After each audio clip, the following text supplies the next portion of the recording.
What is going on, everybody? Welcome back. MTG here with another episode, and today I have the Pixel 8 Pro. First of all, huge shout out and huge thanks to Google Pixel for sending out the Pixel 8 Pro as well as the Pixel Watch 2 for review. Spoiler, great device. And I think you should buy this. And that's starting off with the design and the build of the 8 Pro. Google made some pretty good necessary changes from its predecessor 7 Pro to the 8 Pro. First of all is the fact that it has more rounded corners, and this helps the feel in the hand. It feels much more comfortable and it just feels better overall. Like, you have to kind of try this, so definitely I'd recommend going out to your local Best Buy or local carrier here in the US to try it out. Next up, Pixel 8 Pro has a satin, a matte finish on the back glass versus last year's glossy, which actually was a pretty big complaint from the 7 Pro. And I was actually one of those that asked for a matte finish for the 8 Pro. Like in my videos from last year, I said I hope 8 Pro has a matte finish, and we do get that. So good job, Google, on that. Next up is the fact that this display is awesome. So Google calls this a super actual display with a peak brightness of 2,400 nits. And this is the absolute brightest display that I've ever used, and I applaud Google for this. Like, it's brighter than the S23 Ultra, it's brighter than the iPhone 15 Pro Max. In addition, as you can see right here, Google has opted for a flat display with the Pixel 8 Pro, which I think is a huge plus in the display department. Curved displays, it gives it a nice look and feel. It looks cool and futuristic, but sometimes there are accidental touches.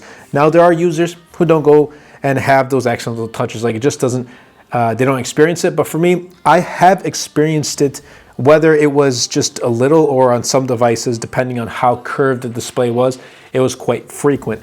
7 Pro, I didn't experience it too often, but it would happen here and there. So I'm happy that Google decided to go with a flat display. I am all for this. I think Google made the necessary design changes in this department while keeping the same familiar flagship Pixel design. Seriously, good job, Google. That's going to lead me into the second reason why you should pick up the Pixel 8 Pro. That is the cameras. Google equipped the 8 Pro with 3 camera lenses. First, a 50 megapixel main camera with an f1.7 aperture, a 48 megapixel ultra wide with an f.9 aperture, and a 48 megapixel telephoto lens. Now, Google has had some really good cameras on their Pixel devices, and this year they made some pretty good improvements to offer more detail and true to life colors, especially in low light scenarios. And in addition, there are a bunch of cool new camera features that work through AI, like Magic Editor, Best Take, Audio Magic Eraser, and also there's some pro features with the Pixel 8 Pro. Like, I absolutely love using this for just pulling it out of my pocket and taking a photo just like that. It's one of the most reliable cameras on a phone that I have experienced. And that's going to lead me into the performance, which is reason number 3, Tensor G3. So Tensor G3 is Google's own silicon chip. It's not the most powerful chip when you put it to the test against other chipsets like the Snapdragon 8 Gen 2 or the Apple A17 Pro in like benchmark scores and all that number stuff. It's not up there. It's not the highest, not the most powerful. I think that's okay. It doesn't need to be powerful because the day-to-day performance with the Google Pixel 8 Pro is more than enough. It's paired with 12 gigs of RAM, and Pixel 8 Pro, in my use case scenario, like I've been using this on a daily basis, it hasn't faced any hiccups or bugs whatsoever. And let me tell you, Android 14 has also been very smooth. Tensor G3 works really well with Google's AI features built into the 8 Pro, like things for the camera, Best Take, Magic Editor. It has its own, my favorite actually is the AI wallpaper. So I go here, more wallpaper, AI wallpaper. It generates its own wallpaper to your liking, or you can just even choose like Inspire Me, and it creates its own wallpaper. That is actually very, very cool. But I want to show off my latest wallpaper pack. It is called Vortex. I'll be leaving a link in the description down below. I absolutely love this one. There's 11 different colors and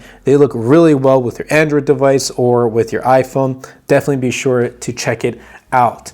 Now, Google is also offering 7 years of software updates on the Pixel 8 series. That means the 8 Pro and the Pixel 8 2 is expected to receive software updates until 2030. So a Pixel 8 Pro essentially running Android 21. 7 years is the longest that a company is currently committing to. The longest before that was Apple with 5+ years, but I don't recall them going up to like 7 years of software updates. On the Android end, it was pretty much 4 years. Samsung was pushing out 4 years of software updates, which is actually still really good. But 7 years, if Pixel really does push out 7 years, you can essentially pick up a phone and use that for 6+ years, 7 years essentially, with updated software. Absolutely love it. I think Pixel 8 Pro made changes in the necessary departments. This is a device that proves we don't need drastic design changes every single year, just subtle ones that help with the user experience. I'm super happy with the Pixel 8 Pro, and it's easily become one of my all-time favorite devices to come out in 2013. And it's easier to recommend too because of those subtle yet much needed improvements that enhance the user experience. I hope you guys did enjoy. If you did, be sure to Superman a like button, or if you're on TikTok, to give this video a heart. Comment down below. Let me know your thoughts on the Pixel 8 Pro. And if you're on YouTube, be sure to subscribe to the channel so you don't miss out on more content like this as I share my thoughts and opinions of devices like the Pixel 8 Pro. That's been it for me, and I'll catch you guys in the next episode.